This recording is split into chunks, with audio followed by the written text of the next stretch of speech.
The Diary of Anne Frank by Frances Goodrich and Albert Hackett. Act 1, Scene 1. The scene remains the same throughout the play. It is the top floor of a warehouse and office building in Amsterdam, Holland.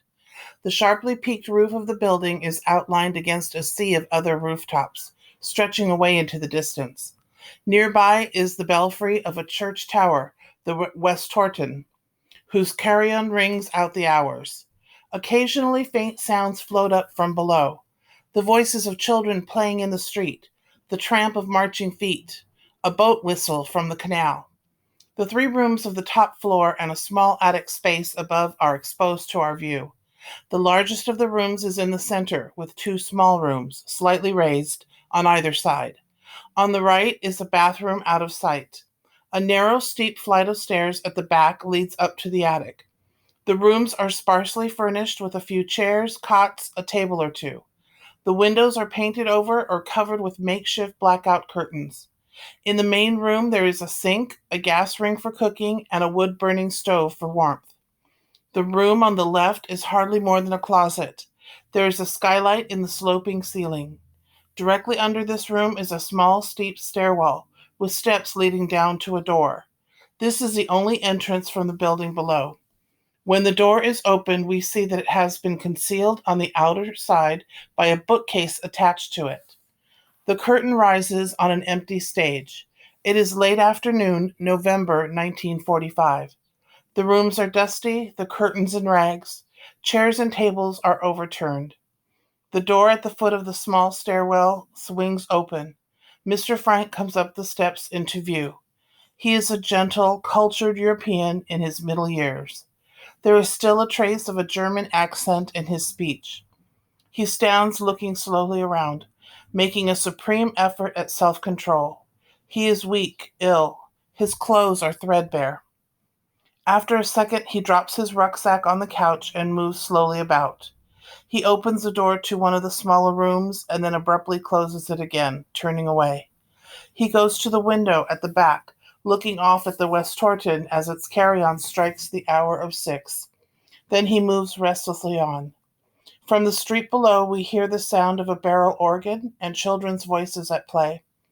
There is a many-colored scarf hanging from a nail. Mr. Frank takes it, putting it around his neck. As he starts back for his rucksack, his eye is caught by something lying on the floor. It is a woman's white glove. He holds it in his hand, and suddenly all of his self-control is gone. He breaks down, crying. We hear footsteps on the stairs. Miep Gijs comes up, looking for Mr. Frank. Miep is a Dutch girl of about 22. She wears a coat and hat, ready to go home. She is pregnant. Her attitude toward Mr. Frank is protective, compassionate. Miep. Are you all right, Mr. Frank? Mr. Frank, quickly controlling himself. Yes, Miep, yes. Miep. Everyone in the office has gone home. It's after 6. Then pleading, don't stay up here, Mr. Frank. What's the use of torturing yourself like this? Mr. Frank, I've come to say goodbye. I'm leaving here, Miep. Miep, what do you mean? Where are you going? Where? Mr. Frank, I don't know yet. I haven't decided. Miep, Mr. Frank, you can't leave here. This is your home. Amsterdam is your home. Your business is here waiting for you. You're needed here. Now that the war is over, there are things that... Mr. Frank, I can't stay in Amsterdam, Miep. It has too many memories for me. Everywhere there's something. The house we lived in the school, that street organ playing out there. I'm not the person you used to know, Miep. I'm a bitter old man. Breaking off. Forgive me. I shouldn't speak to you like this. After all that you did for us, the suffering. Miep. No, it wasn't suffering. You can't say we suffered. As she speaks, she straightens a chair which is overturned. Mr. Frank, I know what you went through, you and Mr. Crawler. I'll remember it as long as I live. He gives one last look around. Come, Miep. He starts for the steps, then remembers his rucksack, going back to get it. Miep, hurrying up to a cupboard. Mr. Frank, did you see? There are some of your papers here. She brings a bundle of papers to him. We found them in a heap of rubbish on the floor after... after you left. Mr. Frank. Burn them. He opens his rucksack to put the glove in it. Meep. But Mr. Frank, there are letters, notes. Mr. Frank. Burn them, all of them. Meep. Burn this? She hands him a paper-bound notebook. Mr. Frank, quietly. Anne's diary. He opens the diary and begins to read. Monday, the 6th of July, 1942. To Meep. 1942, is it possible, Meep? Only 3 years ago? As he continues his reading, he sits down on the couch.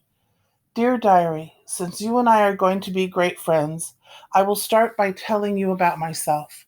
My name is Anne Frank. I am 13 years old. I was born in Germany, the 12th of June, 1929. As my family is Jewish, we immigrated to Holland when Hitler came to power. As Mr. Frank reads on, another voice joins his, as if coming from the air. It is Anne's voice. Mr. Frank and Anne. My father started a business importing spice and herbs.